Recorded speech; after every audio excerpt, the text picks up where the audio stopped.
All right, well, check it out. So you guys want to introduce yourselves? You guys welcome to the DillaMilla show. Yes. I'm Dylan.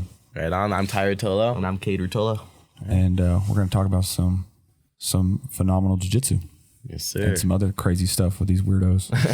Yeah, sounds good. All right.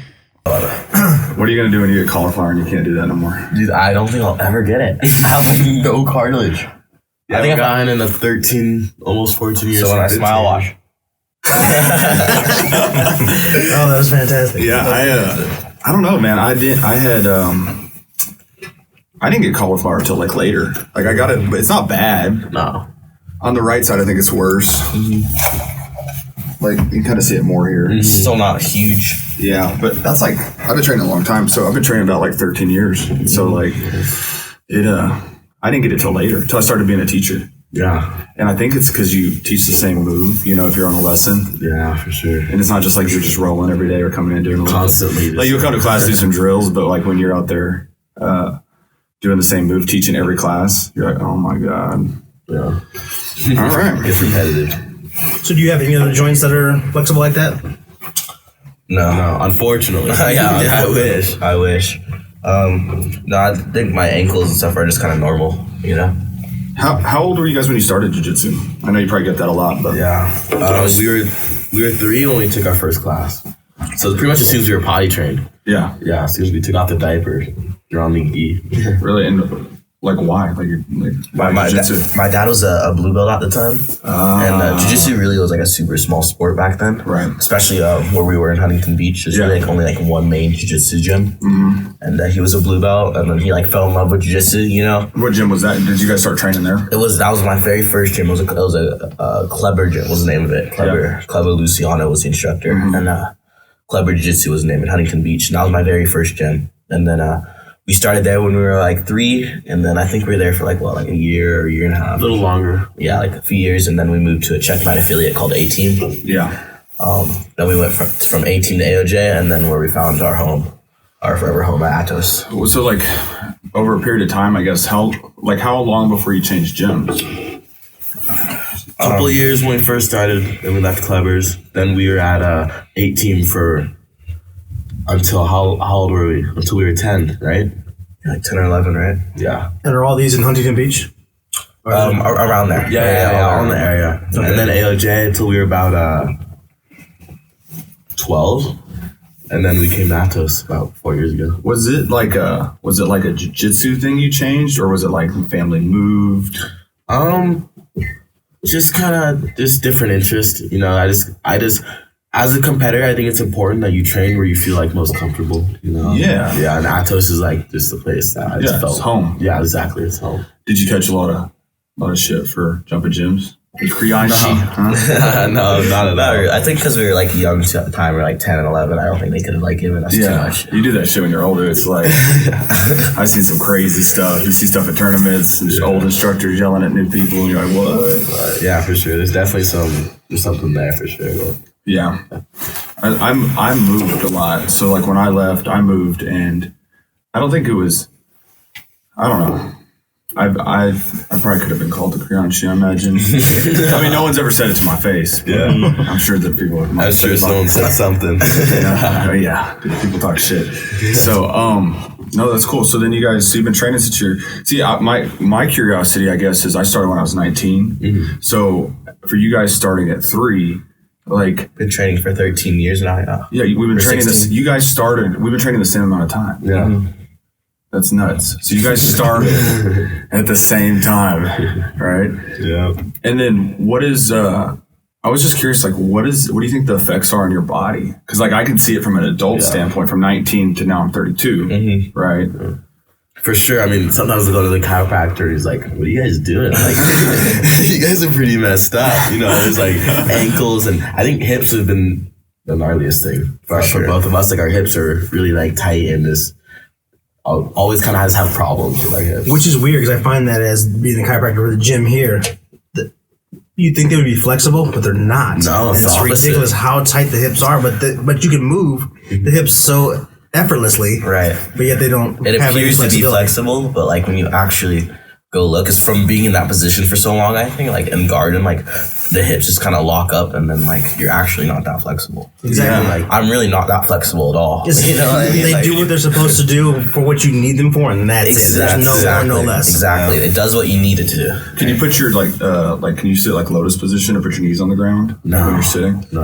I mean, if I stretch for like 30 minutes and like doing the full breathing, you know what I mean? Like, is it a full yoga class in a hot room, in a Bikram yoga? Then maybe, but yeah. If you were just asking right now, I probably wouldn't be able to do it. That's funny. I remember seeing when this is a long time. It was a video of Eddie Bravo talking about how he wouldn't give a black belt to anybody. You guys see that video? I did. I put their remember knees that. on the ground. Exactly. I can't be and I remember like I was young. Like I was like every day at class I'd be pushing my knees down. I gotta get a black belt one day. I gotta get a black belt one day. Or just a little bit. Yeah. So it's like you can't really because we took the wheels off. Oh, okay. I'll do a little hop. Do the hop. No, but there we go. But yeah, so I remember pushing every day, trying to get my flexibility all right. And so now, you guys, do you have any chronic pains? Probably not at 16. Not really. Just the hips. When do y'all turn 17? End of January. Oh, so coming up. Yeah, coming up. Yeah. But he's already had 2 cortisone shots in your hips. God. Yeah. Wow. Because they got to the point where it was like I literally had 80-year-old hips. It's like they were so bad I couldn't even walk. I was walking with my feet outwards, looking like it was ridiculous. So what do you guys? Do you have any problems at all? Not so much. My knees feel easy here and there. Like I feel like in jiu-jitsu there's a lot of injuries that come and go. You know, so like little things that end up like knees. I've had knee problems, but now they're strong. What about at ADCC? Because I was there, I watched you, and I was watching how you guys were fighting in them. I saw you limping. Right. Yeah. That was probably more from just cramps, and then I did because you were dehydrated. You lost a lot of weight, right? 27 pounds. That's a heavy weight cut. Trying to tap on the stand. There we go. Thanks. Yeah, about 27 pounds. Yeah, that was gnarly. And I strained something up here, and I was kind of making me limp a little bit. And honestly, I hurt my ankle the first day too. That's what it was, just a little bit. Nothing too major. Yeah, just uncomfortable. I forget if it's after Apollo or one of them. I can't remember who it was. You stood up and you were limping out. I was like, I think, dude, your knee looks like it is weak. Yeah, I think it was you and Paul. You guys both stood up limping, right? Yeah, after the match. Yeah, well, I'm sure Paul was with him. His knee looked. I was. Did you hear any popping? Yeah. Yeah, man. Well, I had it straight, and then I was like, whoa, this is the biggest moment of my life, right? I finished and get 3rd place at ADCC, which is big history and stuff. And I was like, man. So then I was like, all right. It was the only time I've ever had a submission where I've popped it and just tried to keep going, because I had to. It was after the pop. Yeah. So the first they don't tap. Yeah, popped the first time and I was like, oh no. Or I was kind of heavy, but just keep going, and then just popped a couple more times, and I just felt I don't know, it was kind of gross, honestly. I was it was just weird, it was uncomfortable just doing it. It is weird, right? Because we're never trained to, we're always trained to take care of our partners. Yeah, we're trained to stop until someone taps. Right. Exactly. Or you hear a pop, you always stop. Right? At least slow down and go, hey, you all right, bro? Yeah. Exactly. You feel a pop, you're just you immediately I'm sorry, it's a different feeling. I just felt my hip just pulling into his knee, and I just felt this and then you had to keep going? Yeah, and I had to keep going, yeah. And then he didn't tap, and yeah, we'll have to put some photos on the website for everybody that's listening to see this. What we're talking about, he was fighting what is that like? What is that like to fight at the level that you guys are fighting at now? With Wagner and then all the ADCCs, and that's kind of why I'm liking the no-gi more right now, is because I'm getting more opportunities to fight at the higher levels. Yeah. For gi, there's not as many super fight opportunities to fight higher level opponents, you know? And then I kind of just get stuck doing IBJJF and then fighting kids my own age. Have fun. That's blue belt juvenile. Yeah. That's why it's more fun no-gi, so I can kind of, fight against, some of the best. And, So are you guys are both on a no-gi kick right now? For sure. Yeah. For sure. I love no-gi. So how often have you been training the gi at all? Do you train at all? You've been doing up until we've been here for pretty much a week now, at Liera's gym now that just opened up here at Logos. Yeah. And before then, I think I trained gi maybe 3 times in the last 3 months. Wow. Oh, wow. Yeah, I literally haven't been training gi at all. Just pure no-gi. Well, you mean with ADCC, you guys have been exactly prep for that. It was ADCC, and then And then right after ADCC, Tye fought Wagner again, like another no-gi match. And then we also just had these past matches in England, the Grapple Fest matches, which are also no-gi. So we've literally just been doing no-gi like for what seems an eternity. But it's kind of like the workaround for, you know, like IBJJF right now for people that, because, okay, so it's like let's see, how you guys been training 13, how long you been training? Like, how long you been training? 13 years. 13 years, right? How old are you? 26. Right. Oh, so you started when you were younger too? Yeah. Okay. So that's, what's interesting is like me starting at 19, I started in 2007 at 19, right? Purple belts, I opened my first gym when I was a purple belt because there wasn't that many black belts in Texas. Right. And so like there's this break where you had this generation of really good guys, and then it comes to America, and then you have to wait this long period to get the next crop of good guys, right? For sure. And then you got to wait for like dads, like your dad, right, to bring their kids into jiu-jitsu. And then once their kids get into jiu-jitsu, now we got to wait another long period, because you guys are kind of like that first crop of someone that started as like a baby. Instead of we're talking like old school Gracie family at the house, of course, right? Yeah. You guys are like the newest generation of people that are coming up. That have been training like their whole lives. Yeah. Right? And that's kind of profound. But now, is it hard to find competitors? Like, because because the jiu-jitsu community is small, right? Right. And so, is it hard to find competitors for you guys? Not really. There's still like a lot of tough like juveniles in our division. Because when you think about it, like we're not the only kids who have been training our whole lives, you know. Right. We also have competitors who are like, there's a lot of tough juveniles, you know, in the juvenile division. And I think that would do well, like maybe in an ADCC or like against some of the competitors, you know, like black belt competitors. So I wouldn't say fighting fights is too hard now, especially if we go to like the bigger competitions like Worlds and Europeans. Right. You know, yeah. So but here's the deal. You guys have got a lot of notoriety. So what had you guys, because something had to shift for you guys to jump ship. Yeah. To go kind of over into this world where I'm going to start fighting no-gi adults. Well, I guess it started with the ADCC trials. Was probably where it started. We did the first ADCC trials on the East Coast. Yeah. And that was just kind of like I've been training no-gi and just because we could get into that competition, right? You know, just because there wasn't like an age limit. Yeah. Then we just might as well just do it, see how it goes, right? Right. So we trained hard for it, and then I think I made it to the semifinals, and then Kade got tapped second round, but that was that was really funny. He was rolling out of bounds with a heel hook, right? The guy had him in a heel hook, and he was rolling. They roll off the mat, they keep rolling. It was fine. The ref resetted him, and then they resetted him into a perfect honey hole with the heel hook. Right? Like literally, like you've never seen it.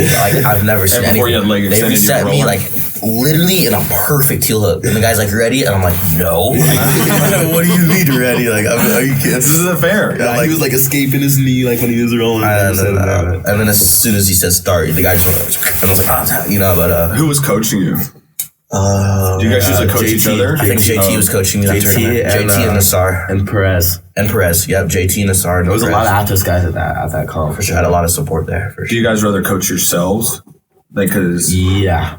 I think I saw Kade coaching you at ADCC, right? Yeah. I think we just know each other's game better than anyone like on the planet. Right. So like I know like what he likes to do, and if I see an opportunity that he can't see, like I can like, you know, so I'm like, oh look, the Darce is right there, you know, and then he can go for it. Like, so I think because I know his game and same way around, like he knows my game so well that we can kind of like help each other out a little bit more in that aspect. Do y'all have a size difference? Yeah. Right now, especially after ADCC, because Tye cut all that weight, like 20-something so pounds. Before the competition, I was walking like 172. Yeah. And then I had to cut to 145. Oh my God. Yeah, so after the competition, I ended up gaining like 30 pounds in 2 days. Like it was something ridiculous, right? Yeah, like an eating disorder. Like this guy was I'm not being dead serious, he was on the couch with a bucket next to the couch, and he would puke in the bucket and get up and eat more food and like puke the food. Damn, why? I remember one day for breakfast, I had a breakfast sandwich, a breakfast burrito, and then nachos. No. Then I went to go to the donut store. Then I went to Juice Up and got an acai. No, but they were like the strips and cheese nachos, right? Yeah. Because you ate all that shit, now you're like, well, it's like an acai smoothie. Yeah, all before like 12 o'clock. That was like my breakfast. God. What, like, was it just because you trained so hard and you had cut so much weight, or just because I think there's always a time to kind of like, you got to decompress somehow. Yeah. And there's a time to be a like a piece of crap every once in a while. You know what I mean? Sure. It's like, That was funny. Like even before my Wagner fight, like a week and a half before, like I had like a realization. Like this is right after ADCC. Like I'm really out of shape. Like I have like a stomach. Like my face is big. Wait, how long between Wagner? Like a couple weeks or? Yeah, it was about a month after ADCC. Right. Okay. So it was enough for me to like just eat a lot of food. Right. You get out of shape quick in jiu-jitsu. You don't roll. You're out. For sure. And then I realized like, man, I have like a gnarly fight. Wagner Roach, like one of the gnarliest guys like ever, and like in like less than 2 weeks, like, geez, I need to start running. So then from there, I was like, okay, I started running every day. Like, is that how you kind of like lose weight, or you stay conditioned? Yeah, I just started. Well, honestly, like after ADCC, I was just eating a lot and just doing nothing. Yeah. Just because like a month and a half, it took me about like a month and a half to cut all the weight. Right. And because when I was walking like 172, too, like I was like in shape at like 172. Right. I wasn't like big. So you walk around 170-ish? Yeah, about 170. And what do you walk around? 175. Like probably like 160. 160? Yeah, around 160. Yeah. But I wasn't big for like 170. Like I was like in shape, so I had to lose 25 pounds, 26 pounds, like muscle, and like it wasn't all fat. And it took like a month and a half. I was eating like 400 calories a day, like doing 2 cardio. You were in a calorie deficiency for how long? Super long. So I think that kind of like messes my mind. Like how long did it take you to get down those 25 pounds? How long did you do it? Because you knew, because our trials. Or what? Like they're almost a year, maybe to 6 months before. Yeah. That's so you knew, and then you guys are growing. We both hit huge growth spurts, like right after the trials. Like we competed at the trials, and we barely had to cut any weight. Like the first one, we didn't really hardly cut anything. Yeah, the second one we had to cut like maybe like 10 pounds, like 10 pounds or something. That's like something you're not thinking about as a coach. You're like, well, I don't think he's gonna get that big in 6 months. And all of a sudden we're getting like 20 pounds just because we're sprouting, and then all of a sudden he has to cut it again. It's like, whoa, man. Yeah, it was scary. So you took how long did you take to cut down? Month and a half. Yeah. With a couple real cheat days. Yeah. You got it. With really bad cheat days. There was one day where he gained. I had already lost 10 pounds. He already lost 10 pounds. He was already cutting for like a week and a half, and he gained all the weight back. Or all the weight back in a day. So he just went that week and a half was not for nothing.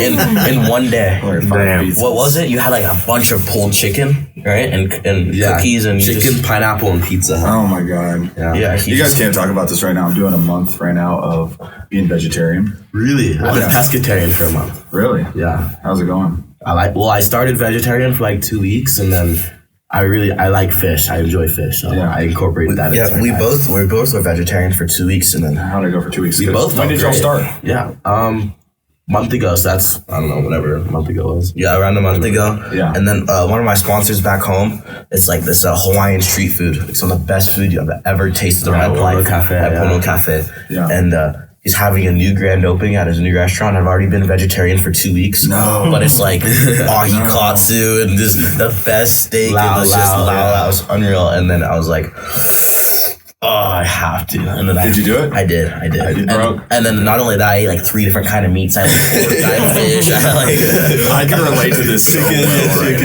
Chicken. Yeah, I would just dove in. It's so real right now. So you know how, I don't know if you guys seen on Joe Rogan, they've been talking about like they had the Game Changers documentary. Mm-hmm, I watched it over Thanksgiving. Well, Dr. C over here, he watched it, and he said he started going vegan or vegetarian in November. And then he's like, oh man, I would wake up like alert and fresh, like you should try it. And I was like, well, I'm not trying that shit till after Thanksgiving, of course, right? Smart. And so the day after Thanksgiving, I sat down with my dad and we watched it, and then I was like, all right, I'm going to try it. And now I started December 1st, and I went to Mod Pizza. I don't know where they're all at in California, but I think so. Right, so it's like a Chipotle, but for pizzas. Right, like day one, I'm like, how am I going to do this? I have no idea. Here we go. And I walk up there. And I get in line, and then I get to the part where you get to pick all the meats to put on it. Yeah. And I'm like panicked, right? I'm having like internal anxiety here. Like I need this Canadian bacon. Yeah. And the girl's looking at me, and it's like 12 o'clock. All these church people are around me on both sides talking about temptation, right? Yeah. She was like, that was a great thing about temptation. I was like, this can't be happening. And so she was looking at me. She's like, what's going on? She was like, what's going on with you? And I was like, I'm vegetarian. She goes, oh, well, here's all the artichokes and stuff over here. And I go, it's my first day. And she goes, oh. I've been doing it for six years. So she helped me out. Oh, wow, that's cool. But it's pretty good. Del Taco's got the new Impossible Meat tacos, which are pretty good. But Have you tried those? yeah, dude, I eat them a lot now. Really? Yeah, because I didn't realize this until after that I eat meat with almost every meal. Right. I don't You take it away. It's like, what do I do now? Bro, Liera has like probably 3 pounds of meat a day. Like this guy, that's like on like breakfast, lunch, and dinner. See, him and I are a lot alike. I honestly want to go to the doctors with him and check his arteries. Like that concerns me, bro. Like, What do you- so much meat? It's crazy. What do you guys feel like doing when you started going to pescatarian or vegetarian? What did you I notice? felt great in the vegetarian. I actually felt like how you felt like alert, kind of. You know, like Yeah, like your energy levels are different. Your stamina is different. for sure. Train longer, it seems like. One thing I noticed, like when I first started, not only was I not eating meat, but I was like eating healthy too. Yeah, it makes you eat healthy. It makes you eat healthy meat, you know. Yeah. But you know, the longer you stay vegetarian or whatever, you realize how much like shitty food you can actually eat. You know, like Oreos, like that's vegetarian, right? You know, like I remember burritos. That's the Yeah, that's what I did. Eating cheese burrito all day. Yeah. Yes. after my Wagner fight, this is that we were in Oakland. It's like 2:00 in the morning, right? Right. And we're like, where can we eat? Like so we go to a Denny's. Oh my goodness, crazy There's story. a huge crazy story behind that. But anyways, we go to a Denny's and I see all this like crappy pancakes and stuff. I'm like, yeah, it's vegetarian, but it's all crap. And then I see a salmon. I'm like, oh, that would be good. This is before I was pescatarian. Right. I'm like, oh, I can just get the salmon. That's healthy. I'm like, oh, that's meat. So then I ended up getting just like pancakes with Yeah, chocolate syrup. sometimes it forces you down the crappier path. For sure. So yeah, it goes both ways. You know? Did you guys lose weight switching to vegetarian? I don't think so. I think I just kind of maintained. I Stayed the same. definitely did. I definitely You lost Really? weight? Yeah. Well, because I got up You to were just like ridiculous. I got up to 182 after ACC. That was my heaviest. Was 182. And if I showed you a picture of him, you would even. You just look like a balloon, like you. I think you had like gluttony and like you ate so much. It was just All ridiculous. bloated up. So bloated. Yeah, but yeah. That's the best part of having a twin. He's like, oh, I don't want to look like that. That's what'll happen if I eat. For sure. I was like, how do you even let yourself get to that point? I accepted him looking better than me for like a couple weeks after ACC. Like I knew like, okay, I'm gonna get fat, you know. And it's kind of funny because I've always kind of had like a wider face, and he's always had a skinnier face. And then after that whole ACC thing, his face still is wider, and mine's skinnier now. Like it's completely That is switched. weird, And yeah. people started like could tell the difference. Kind of that's how one way they would tell the difference. I started like throwing him off. They started like guessing wrong like every time because like wait, Kade has the wide face, or, like, but it's completely switched. So now people are mixing this up That's even more. nuts. We'll go back to normal one day. Yeah, I'm working on it. Yeah. Yeah. Do you guys have any like big fights coming up or anything? Is it any different? Or is it kind of like we're chilling out for Christmas? Definitely. I'll probably end up nothing planned yet. I think in February. I'm hoping to do the Grapple Fest out in Spain. Yeah. I was talking to the guy about that. Chris, and then maybe some fight to wins too. There's a lot of fight to wins, so that'd be cool to get. Is there anybody you would like to fight cards. on Fight to Win? Anyone, it's just to improve my rank, like just rankings, you know. I just want Yeah, to. whatever. I mean, That's that's basically not- like the most addicting thing is like the rankings, you know, like watch. So like I went to like 13th, I think, for Nogi after my On which rankings? on the Nogi flow rankings. Oh, Yeah, I went to 13th on was that 66 kg? They put right? It was a 66 kg, and then I think after Nogi Worlds and all this, I'm gonna start getting booted. So like I'm like, wait, I want to get back out there, you know. So it's like addicting. So I just really want to improve my ranking. So pretty much anyone that's ranked, really, Yeah. yeah, just bunch of tough guys in that division. Yeah. 66 or even 77 too. Bring it up. For sure. There's a lot of big guys at 77. For sure. They got down. Yeah, for sure.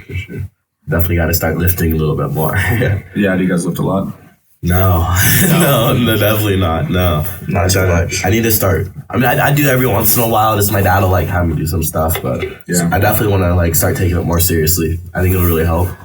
Yeah, I mean, I think it's quintessential. I think it's the next evolution. I think if you learn technique. See, I was fortunate when I started jiu-jitsu, I was like only 145 pounds, 6'1", right? So I was the scrawny kid just getting smashed. For sure. Right. Forced to And learn. so I was forced to learn technique. For sure. Right. Same. We've always been like the adult class from we were like, you know, Yeah. 11, 12 years old. Keenan kind of broke this down to us. Like he was saying, like he asked us if we lifted, and I was like, no. But he's like, don't even feel bad about that, because like Keenan never really like worked out crazy until recently, and he's like, because as you can tell in this competition, especially the older fighters, he doesn't look like the strongest. You know, he's not like manhandling everyone out there. He's using so much technique, and he was saying how I think it was like maybe last year or a few years ago, how he basically kind of took a year off training and just kind of started lifting to the point where he'd lift like 4 times a week and train like 2. Like he's lifting more than he was training jiu-jitsu. Right. And because his technique was there, he was already pretty much the most technical guy in the division. Right. Just needed to get the strength. So, and then also like when I think guys, when they develop their strength too early, they're not giving themselves the opportunity to learn technique, because their strength kind of overrides positions where they're going to have to use technique, you know? Yeah, it's weird how your body changes. So like I've lost, in this month I've lost about 9 to 10 pounds. I usually walk around like 195-ish, right? Somewhere there, 193. I weighed myself yesterday after training. I was like 185 with this. First time I weighed myself being vegetarian for this month. Yeah. And I'll probably go pescatarian. It's too hard. So I'm thinking the same thing. I really enjoy sushi. I love it. I crave that the most. And then I thought like it's really, fish is not bad for you. Like if you're gonna have a meat, like fish is probably like the most acceptable. Yeah, it's clean. Yeah.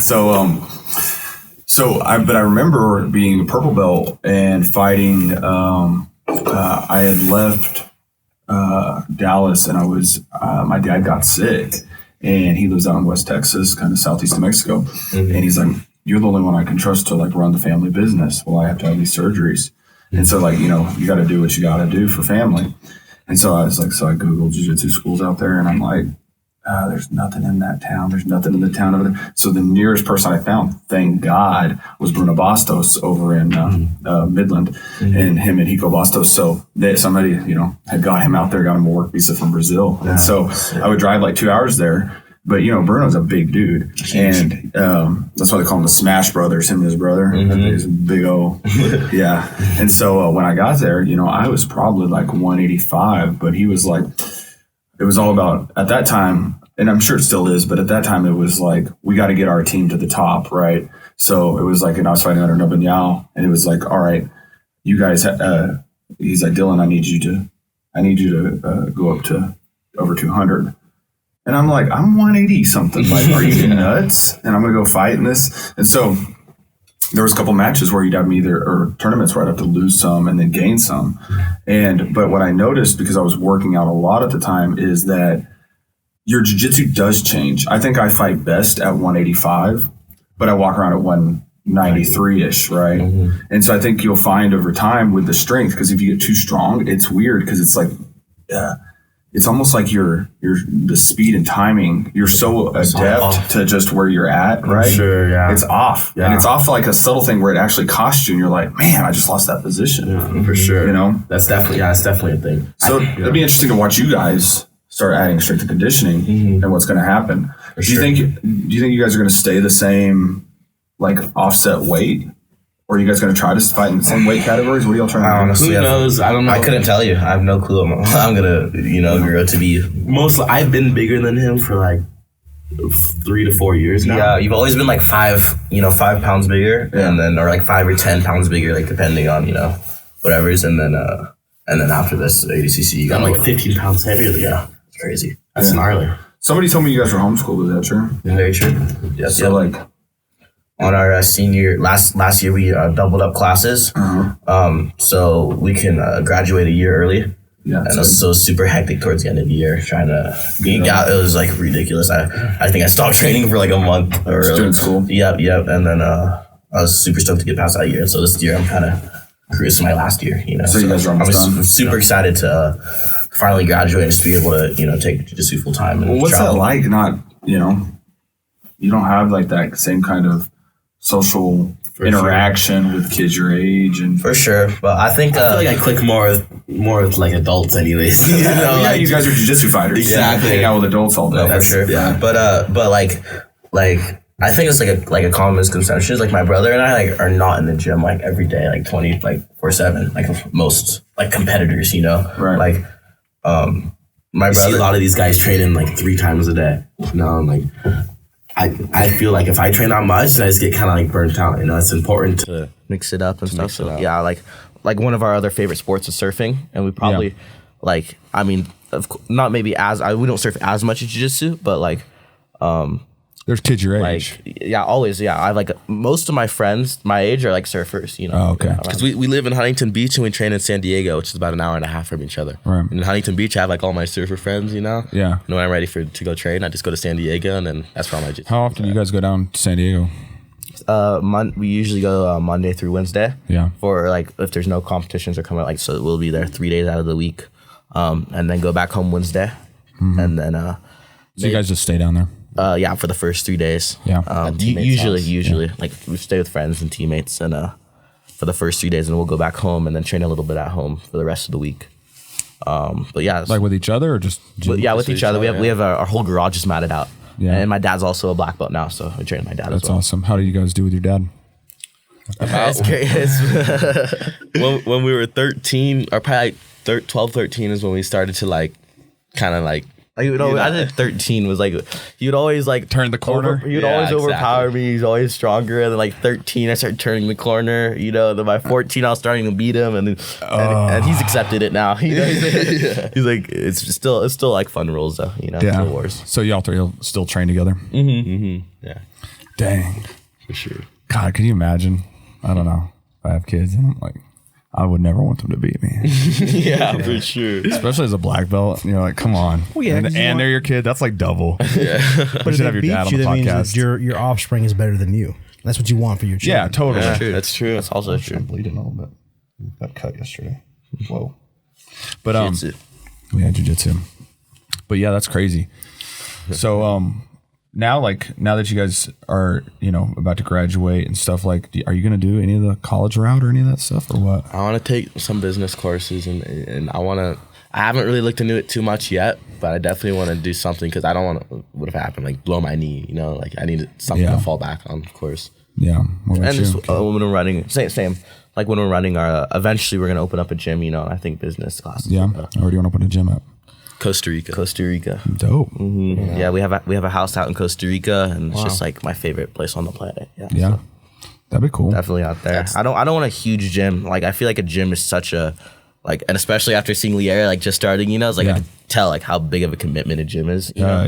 Huge commitment. And Yeah, that's like gym's like a child, really. It's a dude. huge commitment, and I just want to be ready when I do this. So it's probably gonna be way down the line when we open up our gym. Well, yeah, you guys need to. Yeah, way after our competing years. And my whole thing was like I was concerned like if I open up a gym I won't have enough time to train, and like maybe like my just won't be the same. Yeah. But seeing Liera after he opened up his gym, like He's almost gotten better. Yeah. His jiu-jitsu's gotten better. And Yeah. You do get better. Yeah, You get better because you teach way more. Yeah. And you watch your students. For sure. And then you watch how they train. And then you watch kind of how the mistakes that they make. And then you constantly are correcting and course. You're always just sharpening your skills, even this is teaching. Yeah, it's funny because I can now. Before you used to come to class and learn techniques, and then you would do it, or you would help maybe teach kids and stuff. But now I'm so good at just like watching. I can if it's something that I actually may not know, right? Which at this point it's kind of crazy if you don't kind of know it, right? But if it's something I don't know, and they're like, "Hey, coach, what do we do here? Hey, professor, what do we do here?" And I'm looking, I can explain it figure it out. from just looking. For sure. Before, I used to go down there and have to feel it and move around. I could just look and be like, yeah, no, and then explain it. I'm just kind of. But also sometimes it's a double-edged sword because then I look at it and I think I know what it is, and then like that's not working. I get down there and I go, oh yeah, I messed up. My bad. My bad. Like, I take that back. I take that back. But for the most part, it's crazy how it changes. Like I think that if you even right now, like if I could go back and do it again, I would start teaching sooner and help teach sooner, right? And or just find some.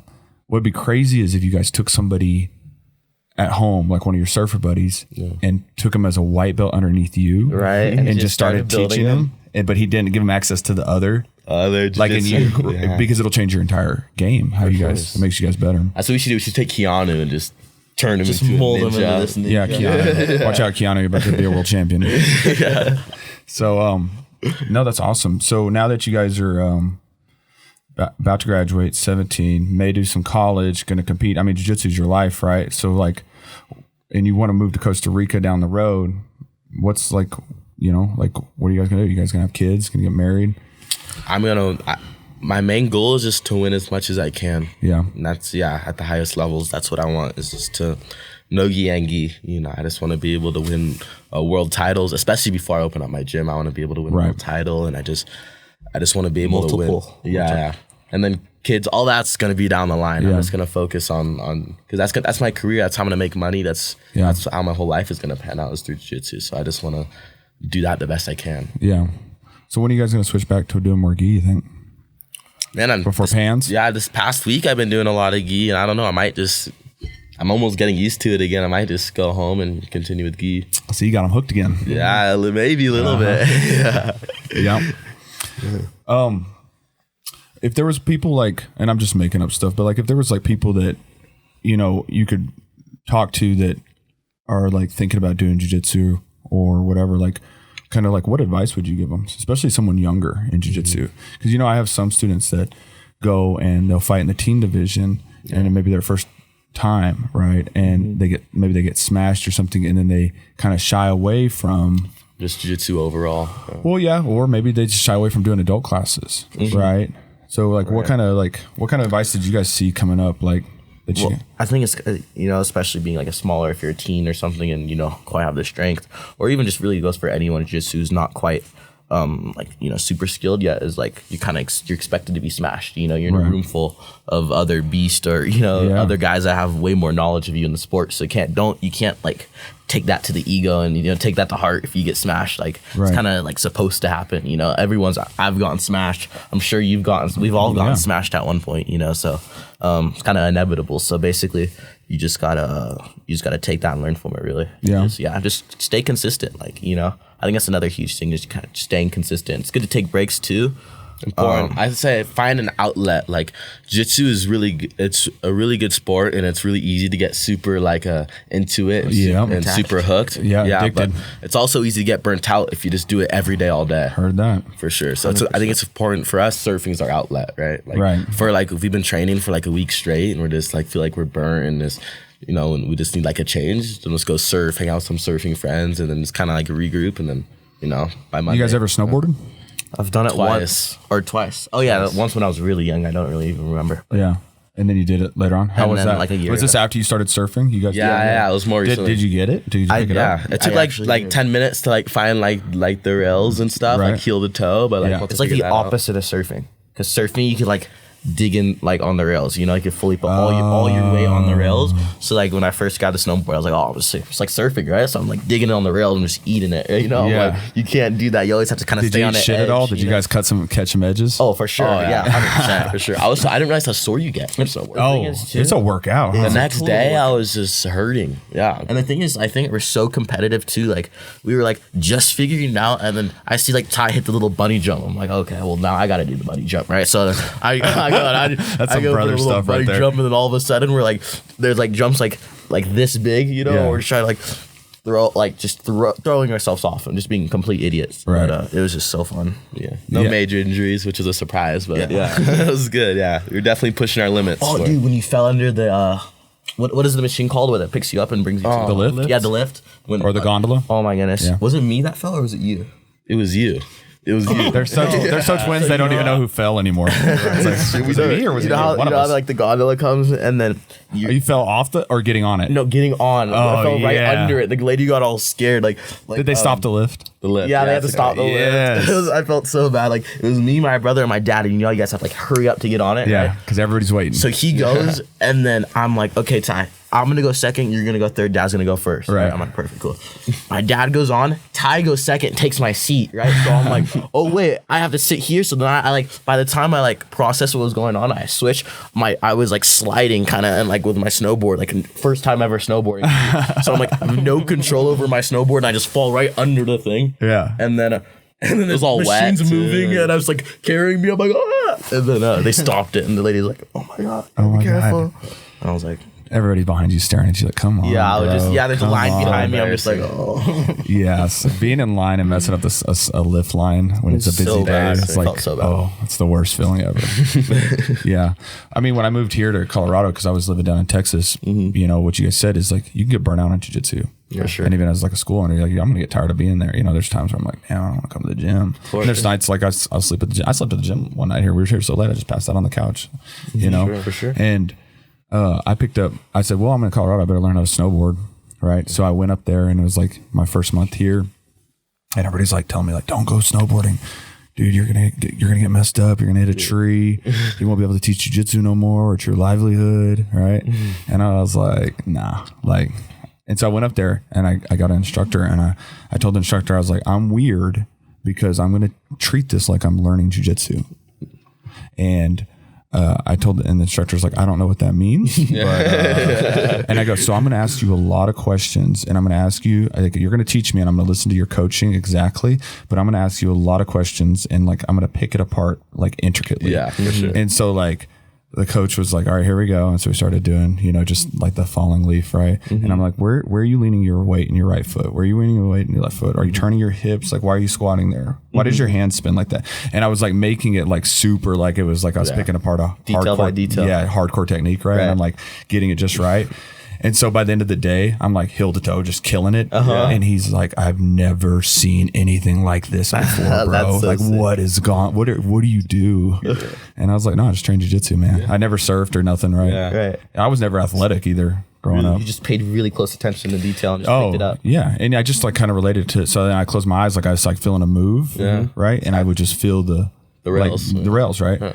So I want to come surfing. I want to see how that goes. That's awesome. Surfing. Like when you say it's backwards, explain that to me again real quick. Like, so on snowboard, like if you put too much weight on a rail, you're going to like catch the rail. Right. Like I did that so many times when I first started out because I didn't like even realize that you gotta like, and like watching people snowboard, it looks like they're doing that. It looks like they're like digging on the rails. I'm like, oh, sick. Like I got this. Like, it's just like surfing. It is literally the opposite. Because surfing, you can like do that. Like, of course, like when you're first learning, it's like you kind of go straight and you learn right into the whitewash. But once you start getting the hang of it, start going down the line and doing turns and stuff, you can like. That's like what you have to do is to put it on rail, right? And generally, like the more you put on rail, and the harder and the more powerful you go. Like when you surf, do you put more weight on your front foot? No. It's changing. It's changing. Yeah. Does your back foot steer you? Like it's like heel toe. It's the same, right? But it's just learning how to like ride. So like when I'm saying I'm in the middle of the wave, right? If I want to do a turn, I kind of have to get to the bottom. It's like the bottom turn to come to the top, right? So if I'm going to the bottom, I'm on my heels, right? Kind of on my heels, and then when I'm doing my my bottom turn to get to the surface or to the lip of the wave, I'm on my toes. So it's kind of like the same. It's the heel toe, but I can like go a lot. Like I could dig in. Yeah, and if you go too far in snow, you just catch the rail. Yeah, you eat shit. Exactly. Catching the front side of the board is the worst. Horrible. That was my first. My first.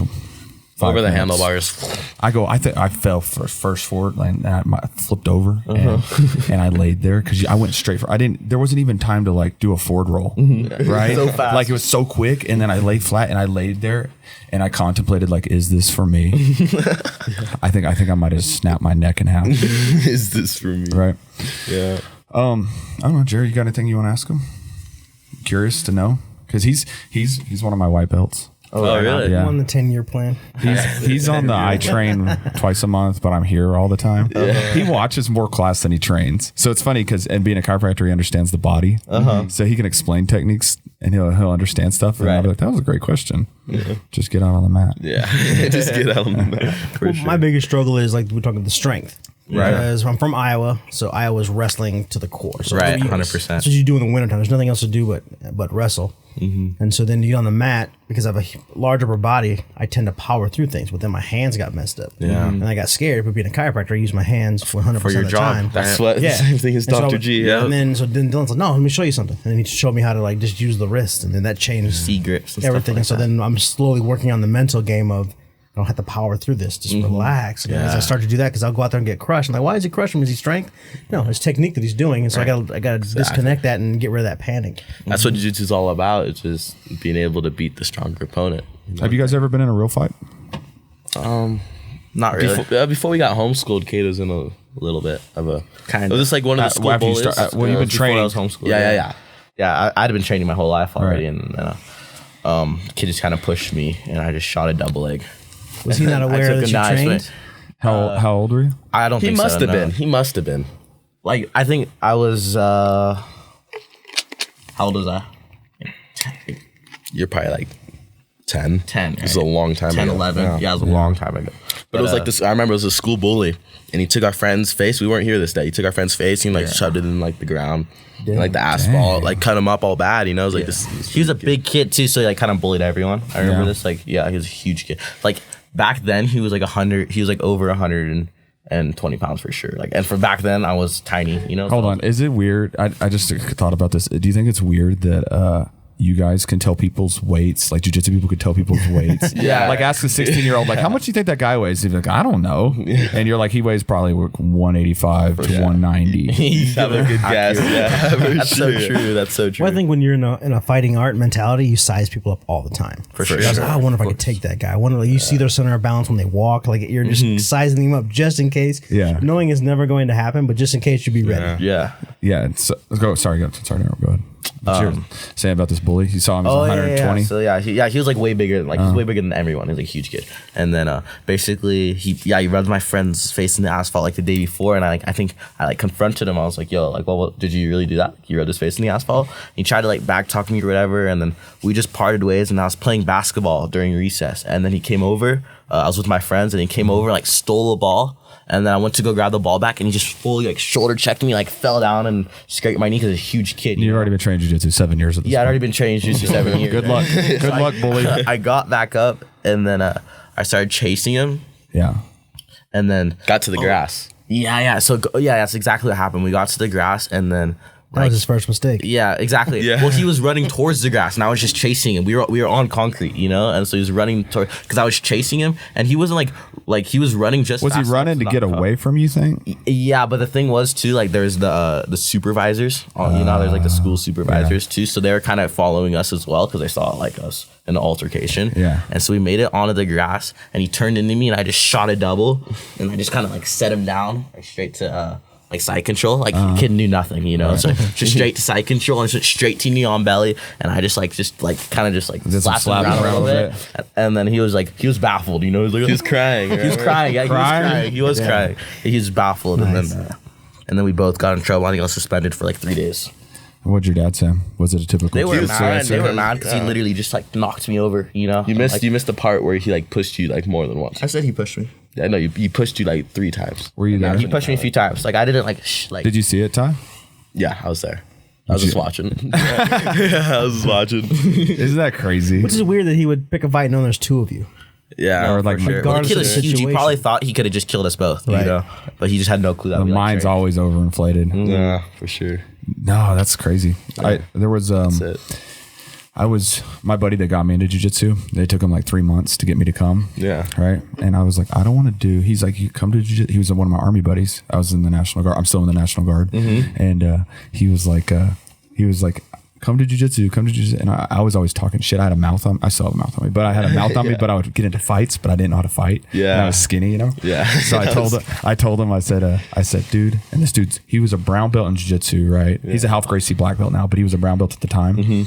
And he was like, I was 145. He was like 205 or something like that. And I was like, I don't want to do any of that kung fu shit. Yeah. Like that stuff doesn't work. And that hi-ya stuff.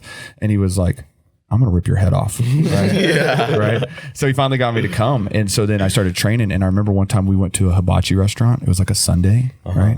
And me and him were sitting there. And you know how the hibachi tables, they put you all together with other groups sometimes, sure. right? Yeah, right? And it was like a Sunday church crowd. They're all sitting there. And me and him have the end cap. And 2 dudes sit down next to, it's like me, him, and then 2 other dudes. And the 2 dudes sit down. And the rest is like, you know, your white, typical Christian family all having lunch. And the 2 dudes, they were like crackheads. Yeah. Right. They're looking for trouble. I think one was just tweaking so hard that like I was talking to my buddy, his name's Nate, and I was telling him like, hey man, we were just talking. And I think one of them thought I was talking about him. And he's like, what did you say? And I was like, I leaned over. I was like, I didn't say anything. And he goes, well, if we need to talk, we can talk. And I go, what? And he goes, yeah, if we need to talk, we can talk. And I go, I don't got nothing to say to you. Yeah. Now, Nate is a combat vet, right? He was like in Afghanistan, jumped into Afghanistan, and he was like, he's super crazy. Like I'm crazy, but he is super crazy. So I was like, all right, well, I go, I don't have anything to say. And so we turn back around. And then halfway through, he goes, the other friend turns to me and he goes, my buddy wants to talk to you. And I go, what do you need, bro? Like, I'm trying to enjoy my lunch. Yeah. And he goes, what are you saying about me? And I'm like, I'm not saying anything about you, man. Like, I'm trying to enjoy my just all paranoid, heart, right? Yeah. So that goes on. And so then at the end of the meal, the checks come, right? And the guy walks up to me and gets like right to my left. So I turn just in case like I got to double leg him or something, right? And I turn and he goes, do we need to talk? And I go, I think we need to talk now. Like, you've been all over my shit. So I was like, let's go outside. And Nate was on the phone with his wife, right? And she's like, what's going on? I could hear her through the phone, right? What's going on? Are you guys getting into a fight? What's going on? And Nate's like, I got to go, baby. And Nate Nate goes, I'm not going to go out there. And I go, yeah, don't, because he's crazy, right? I go, you just stay here. I'll handle these two, right? Kill these guys. And it's funny because you like how you said you would sit there and watch, right? Because like, I know that I'm going to handle this dude, and I'll probably handle his friend if he's got a problem. But if Nate came out there, he'd be like smashing their head in the concrete, right? Because I was still like a purple belt, I think, at the time.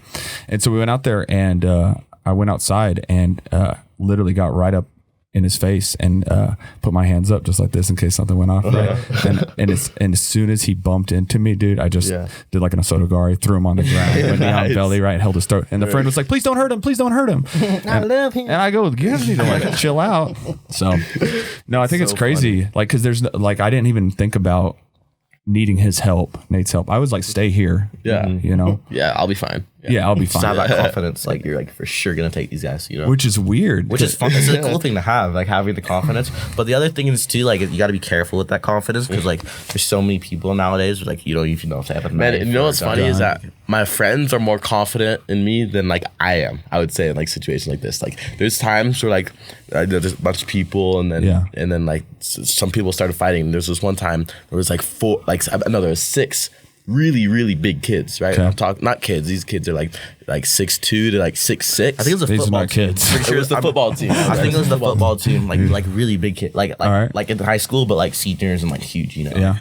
There's all the specimens. Yeah, and then one of my friends, I forget what it was, but small white kid. Yeah. Right? Yeah, small white kid, always the one to start. And then of course me and my brother, like the fighter twins, so he's like, I got my boys. I got my bodyguards, bro. Yeah. And all of a sudden, there's 6 kids like on my friend. They're not kids, like 6 like dudes, football players like on my friend, and I had to think like, okay, even if I get my friend away, Kid and I have to deal with 6 massive, a lot of people. It's too many people. And You only got to deal with one. Correctly. Exactly. And I'm not Bruce Lee. You know, I'm good at Jiu Jitsu. Like I can take one, right? Yeah, Jiu Jitsu is not meant for multiple people. No. Yeah, definitely not. And then I'm like, okay, well, how do I find myself out of this situation? And then that's when I started talking. I realized like the only way out of that conversation was to talk. Like you had to I was like, there's no way I'm gonna be able to like physically fight these squad of specimens, you know. So we just gotta talk to them, and we're just like, yo, chill. Like I'm like, you guys, this is really what you're gonna be doing? I'm like there's girls here, and you guys want to be like fighting with guys? I'm like you know, talk it out. Just trying to talk it out, you know. And I was just like relax. Like he's no clue what he's doing, you know. Like and then like finally he's like, keep your friend in check or whatever. I was like, yeah, whatever. Cops call that. I think they call it verbal judo. It was like verbal jiu-jitsu, right? Verbal judo, yeah.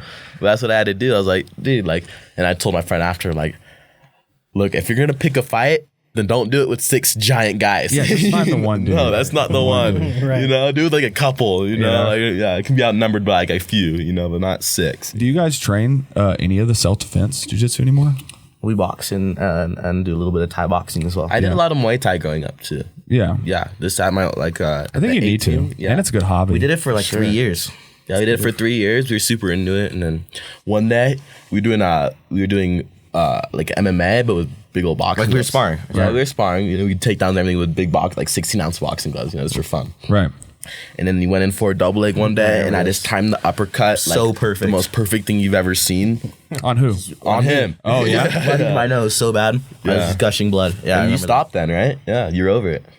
And that's you quit? I don't think he hit you, and he hit you so hard you quit boxing. We both just kind of grew out of the sport. he makes it sound like I retired. The uppercut. He acts like the uppercut retired me. Like, no, that's not what happened.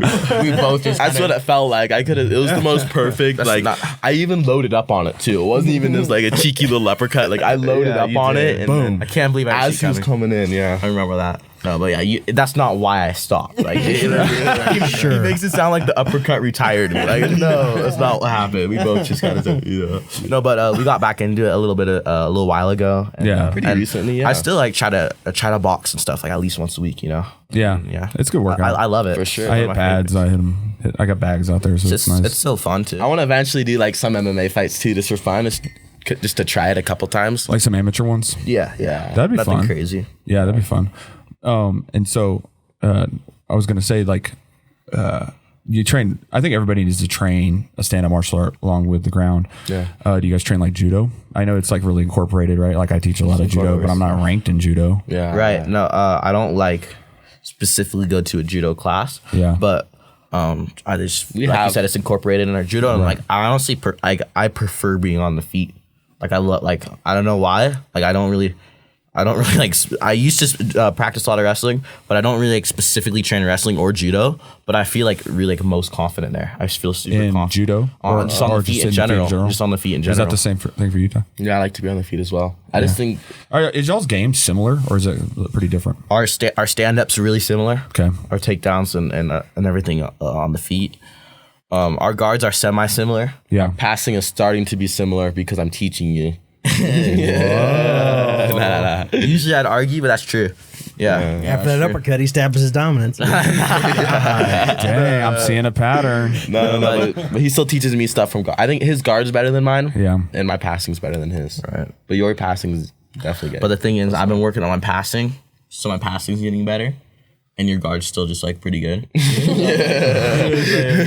I like it. Well, I think it's funny is if you want to be a good guard passer, study like sweeps. Yeah. Because then you understand the back side of it, right? Yeah, exactly. So either side you're studying, you're just going to get better and better. For sure. But why what I about always like say, the old like- school Gracie, like the old school Gracie, like jiu-jitsu, the self-defense stuff, like any of that stuff? Like, you guys do any of that or seeing that? Like that old, like, I'm going to hit you with a chair kind of shit? Honestly, it's probably going to be like a lot of people saying, oh, you need to learn both sides of jiu-jitsu, But That's a huge for sure. It's important. Yeah. debate, right? Yeah. That's like, what's better, gi or no gi, right? Or what's better, self-defense or sport jiu-jitsu?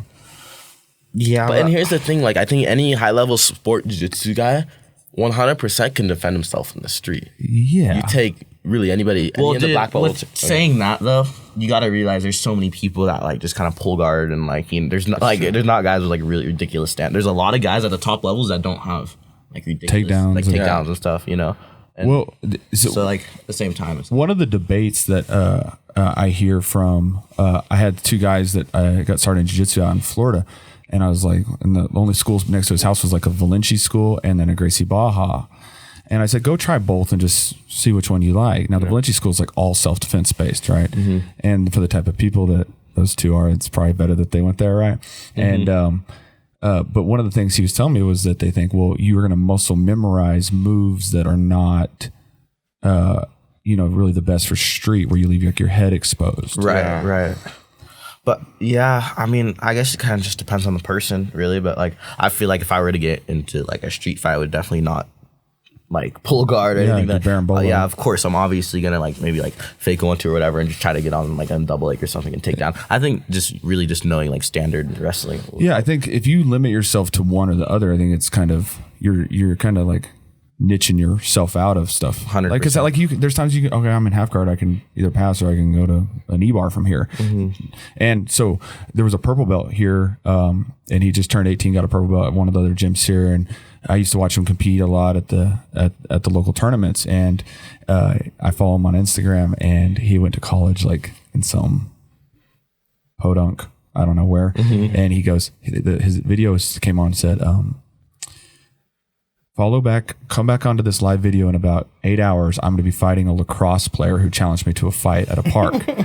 And I was like, please, Lord, let this go off. Like, And so I got on there a little bit later, and sure enough, there it was. And it was like a 3-minute fight. But the first minute or so was him doing like sport jiu-jitsu stuff. And he was like rolling for footlocks and stuff. And he was like, the lacrosse dude's bigger than him, huge, and dominating him. And then all of a sudden you'll just see a switch where he's like, I just need to like simple sweep this guy and get on top and like choke his neck. For sure. And it's like, and he put him like an arm bar, I think, and a choke. And I think you can just choose that I don't think it's one or the other. But you guys don't practice that anymore, or not anymore. Not really. Not honestly. Yeah, so if someone pulls a gun on you, you're gonna snatch it. Yeah.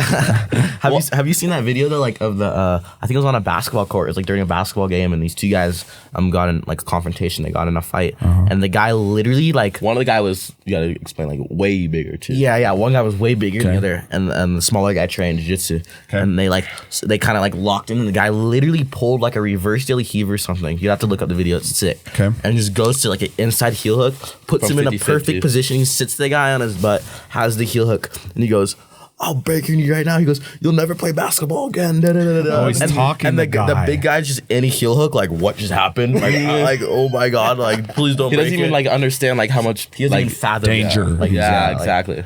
And like he could have just ripped his, torn his knee right there, but it's amazing how much control you can have, where you can be in a fight and then just talk yourself like, "Hey, dude, I am about to rip your knee off." Seriously. Yeah, and that's what I was thinking too. Like in a fight, I think like take like the Donna hair guys, like the leg lock guys. Like I think they'll win almost any fight. Like they can win with get on the a guy's system, leg, especially against like even doesn't matter how big the guy is. If he doesn't know jiu-jitsu, you go in on a leg, like yeah, it's you tap him. That's nuts. You're just not gonna be able to walk. Yeah, I think some of that stuff could even be like if you're doing like the other side of jiu-jitsu with like the more self-defense kind of thing. Like you still can, there's a chance you get clocked with a just big punch. Like I just don't like to be in that kind of.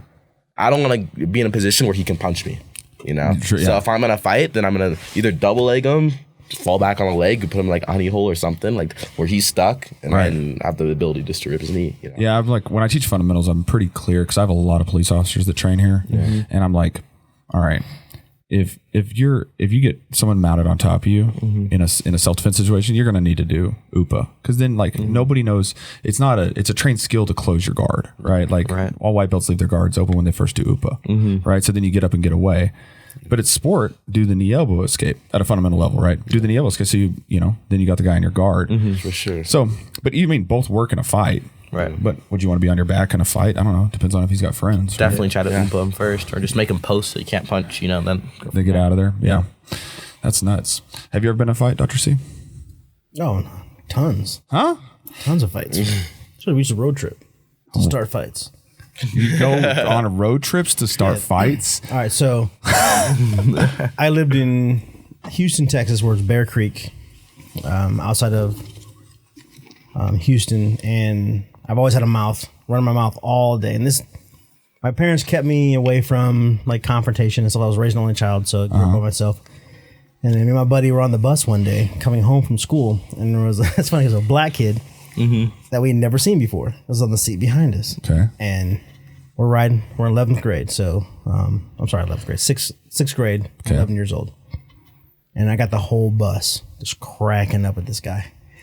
He didn't get on the bus with us. So you're saying black guy making fun of a black guy? Yeah, well, I'm half black, but my buddy Rob he was a white guy. Yeah. So we're making fun of the guy because I never seen him before. He's a stranger. I got the bus is eating out of my hand. They're laughing and cracking up, and the guys are sitting there just looking up at me. Find out later he's 2 years older than me, which is a big difference. 11 and 13. That's a huge difference. I don't know because I'm running my mouth. My dad's a big guy, grew up in a world without fear. Yeah. Right. And so we get off the bus because he didn't get on with the bus with us to go to school, so it stands to reason he's not getting off with us. Unbeknownst to me, he gets off the bus, taps me on my shoulder, and beats me and my friend up right there in front of the entire bus. So now we're getting beat up by one dude. All these people that were laughing with me are now laughing at me. Yeah. So I run home crying, and this went on. He beat me up the next morning, and this went on. For probably a couple weeks. Jesus. Every day. A couple weeks. Yeah. So wow, that's a lot. What state was this in? Texas. And so my parents got tired of having to take me to school because now I'm like getting disrupted everything. And you got this kid's bullying. So wait, your parents took you to school to avoid the beatings of another child? Yeah, but then I got beat up at school once, and that changed the game. But then around the corner, they had the Black Belt Academy, which was a taekwondo school. Yeah. And so they had like a 6-week course for $27, free gi and all that stuff. And I started studying that, and then that what's got me into martial arts, and I've never I've been beat up since then. Yeah. And that's the struggle I have with jiu-jitsu because I've lost all that control on the street fight. I went from kung fu, I went from taekwondo, brown belt to kung fu, and then when I switched to kung fu, it changed my game drastically because it's more about speed, and my height being a shorter person. Kung fu is cool. Came into the game.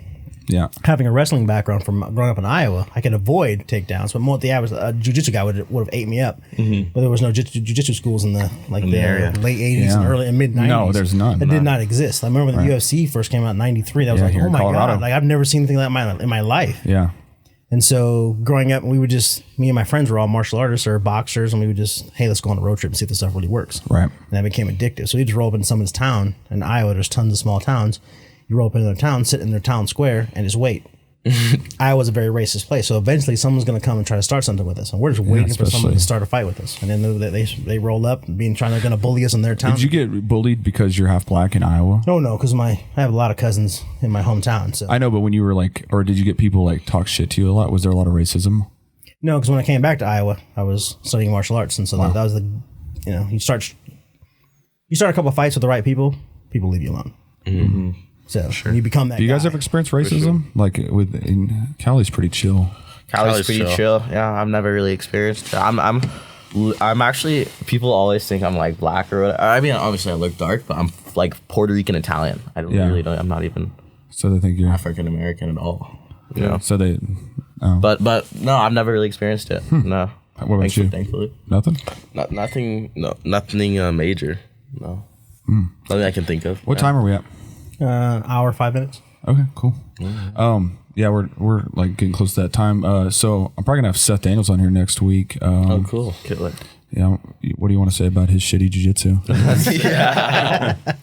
I think you guys are friends. Yeah, I mean, Seth the boys. Oh, Seth. That's classic. That's the man. Yeah, he's doing a lot for the sport right now, for sure. Yeah, he's done a lot. Him and his whole crew at Fight to Win. It's definitely creating a lot of opportunity for a lot of the fighters. So yeah, he's doing a great thing with Fight to Win for sure. Yeah, he started with tournaments. There was like, he started putting on these little tournaments. And they were like paper brackets and shit. Small. And so now where it's gone is amazing, and especially for you guys. You got and with Flow, the connection with Flow. Now you guys can be watched live when you guys compete. Where so like if you're gonna be on one of the next pro cards, who wants to go on the next pro card?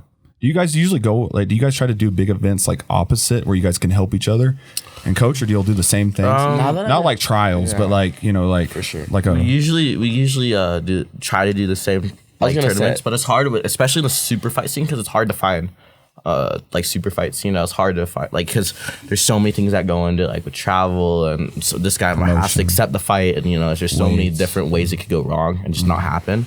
So it's definitely harder, especially for both of us, to be on the same card. Yeah.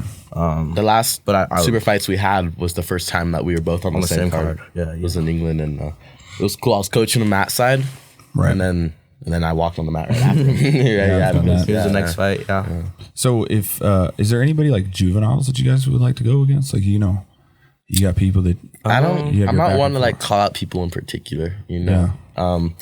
But I mean, I'm not even asking you to say names, like you don't have to know that, but I'm just saying, like, you have people in mind, because I would love to see you guys fight people kind of your age, for sure, and skill level. Yeah, definitely. There's definitely some juveniles that would be a good fight for me for sure. Yeah, but I'm really interested. I just want to fight the best, right? And that's what I'm most interested in. You're gonna fight Gordon Ryan? You think he's the best? Yeah, he's a little bigger. Maybe next ADCC era. I'm Tye. Tye, you'll for sure be 80. It doesn't matter about size. Look at Lachlan. Yeah. No, for sure. But Lachlan, did y'all watch those Lachlan matches? has a style where he could catch anyone, and I feel like he catch. But I feel like if I got like Gordon and a Darce, he could like just flex his neck and like bink. Yeah. You know what I mean? At least right now. Did you guys watch? Were you guys watching any of the Lachlan fights at ACC? I watched all of them. Yeah, I watched all of them. God, live right there. When he beat crazy. A lot of the big guys weren't respecting the heel hook. They just kind of like enter the guard and they're just sitting there. All of them. It was crazy. It was definitely one of the most like unbelievable times in jiu-jitsu. Yeah, dude. I was like standing. Everybody was on their feet. Yeah, I was like, my mouth was open. I was like, oh. Man, after the second one, after he tapped like this, who did he tap first? It was Kynan first, then Gaudiao. Yep. And even after he tapped Gaudiao, I'm like, there's no way he just tapped Kynan and Gaudiao.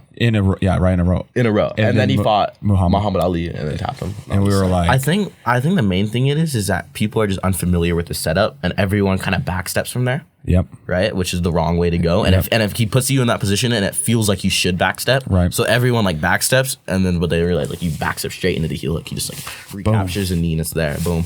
And then we saw like Lepre. He fought Lepre first round in his actual division, and then Lepre went the opposite way. He was wise to it, and then ended up passing and taking his back and winning that fight. But Lepre's ridiculous.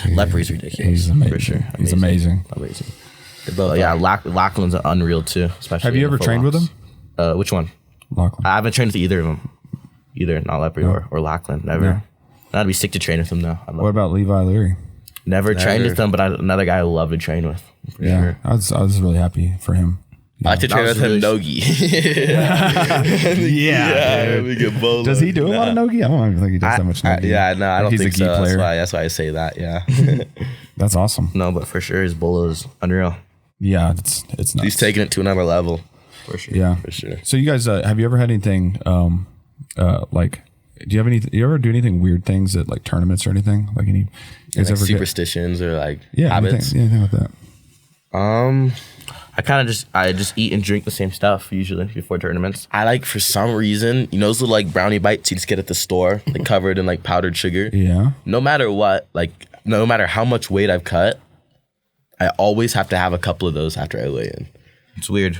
So I love those brownie bites every time. Yeah. And then we always get Pedialyte. Even if we don't cut weight, I just like Pedialyte because it's just like the flavor, a better version of Gatorade, and the flavor. Yeah. It's just, I feel like Gatorade dries out my throat a lot. I like Powerade and pretty much any mainstream kind of drink, except for Body Armor. Body Armors and Pedialyte is what I usually bring to the tournaments. Yeah. And then, But no rituals.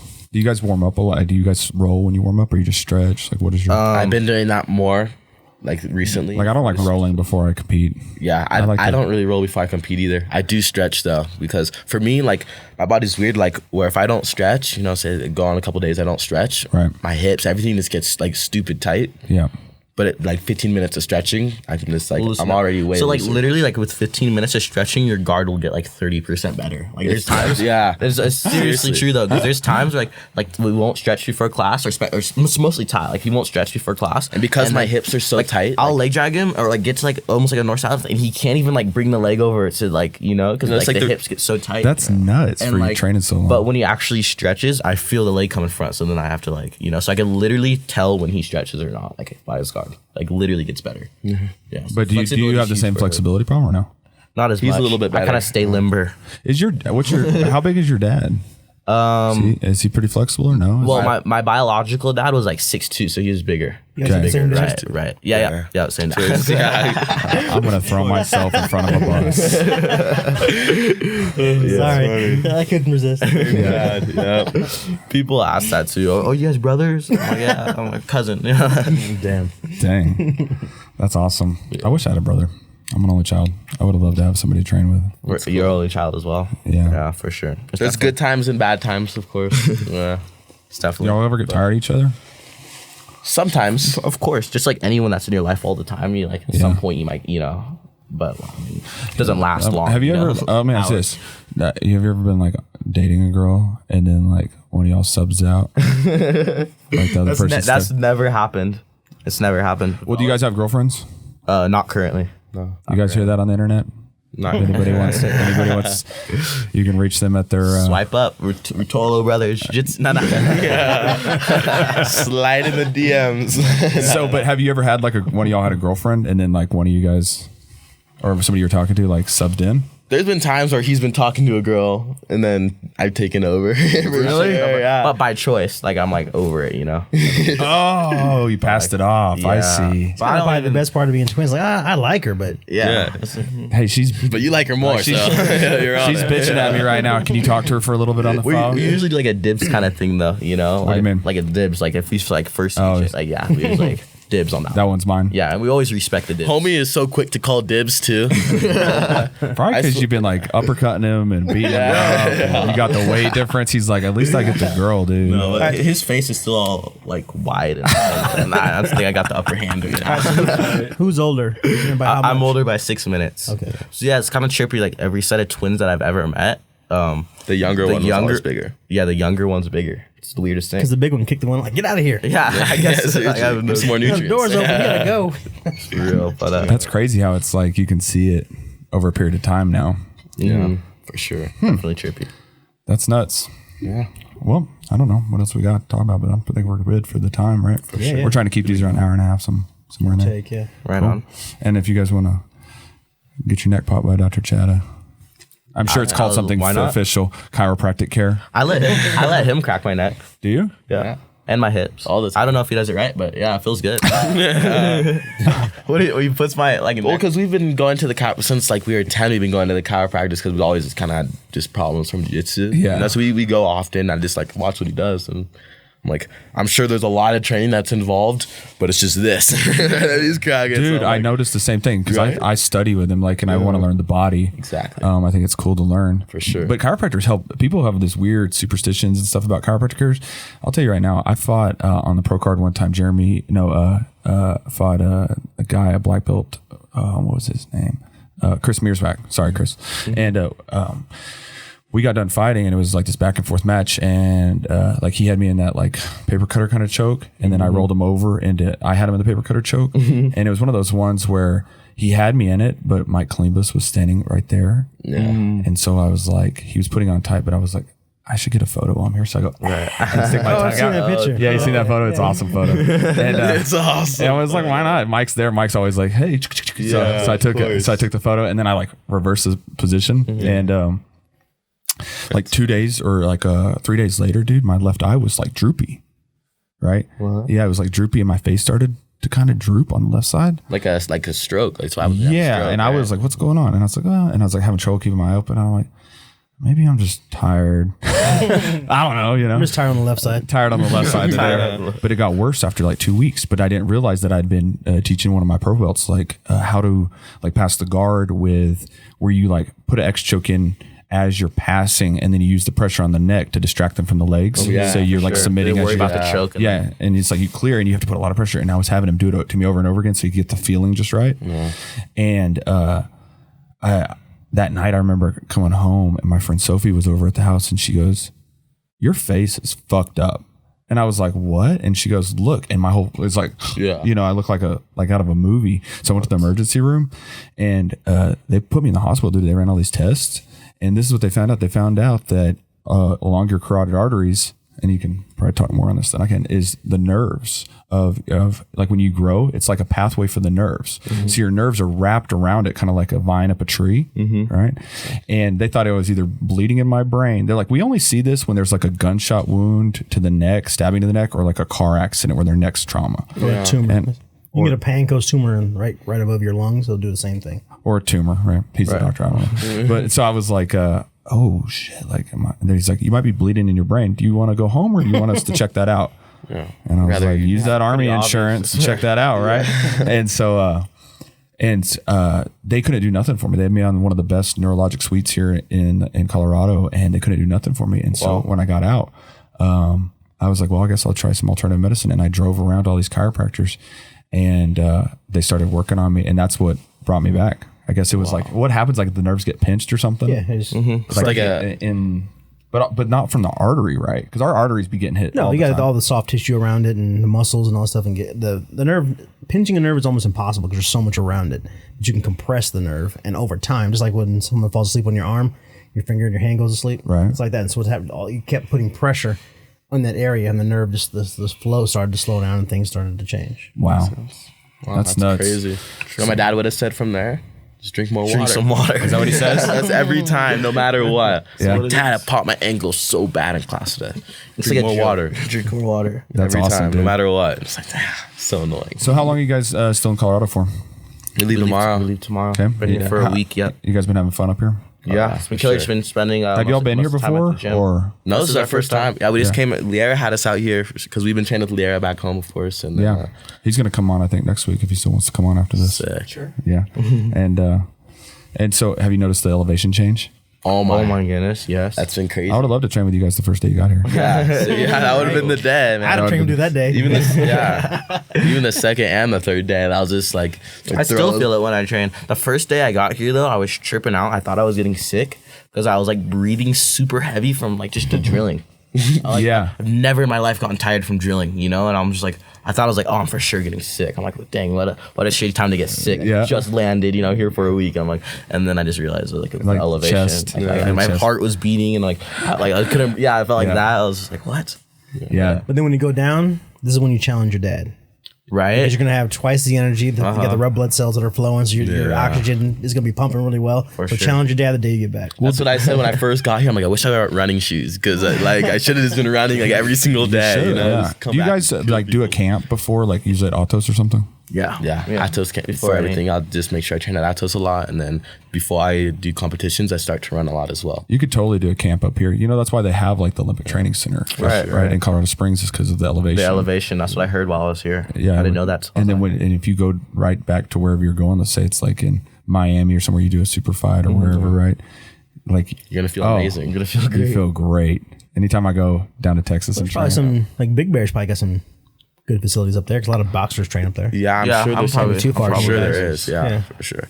The hard part is probably just finding high level jiu-jitsu, like you know, like Big Bear. And Big Bear for sure. I don't think there's anything. No, you'd have to come out here. Yeah, probably if you're gonna do it at elevation, or just bring everybody out. Mm-hmm. Yeah, I think Lier was planning on doing that. You should, right? Like should have camps up there. That'd be cool. Whole team come out for like a Denver Open or whatever. That'd be dope. You should do that. Sick. Yeah. It's funny. I don't know how some of these guys do it. Like we're high elevation here, but there's like some black belts I know that like are up in Vail. Mm-hmm. God, way up in the mountains. That's like I don't know. And they be rolling like he comes down and it makes me feel like I'm like, geez, dude. That's he never gets tired. You know, what a trip. No, I think that's all we got. Thanks to you guys for being here. Is there? Thanks for having us. Thanks for coming by. Is there anything you guys want to say to anybody, or where they can follow you guys? Or just our social media, our Instagram, just Ruotolo Brothers Jiu Jitsu on Insta. And, you guys share account, account, our main account, and then that's pretty much it. Yeah. Thanks for having us, guys. I wanted to thank Liera too for bringing us out to Colorado in the first place. Awesome. The reason why we're here in the first place. Yeah, just been here for the last week. It's been super awesome. He just opened up Logos, so if you guys are in the area, Logos Jiu Jitsu. Where's Logos it at? It's on Brighton Boulevard in Rhino. It's over in the Rhino district of Denver, Brighton Boulevard.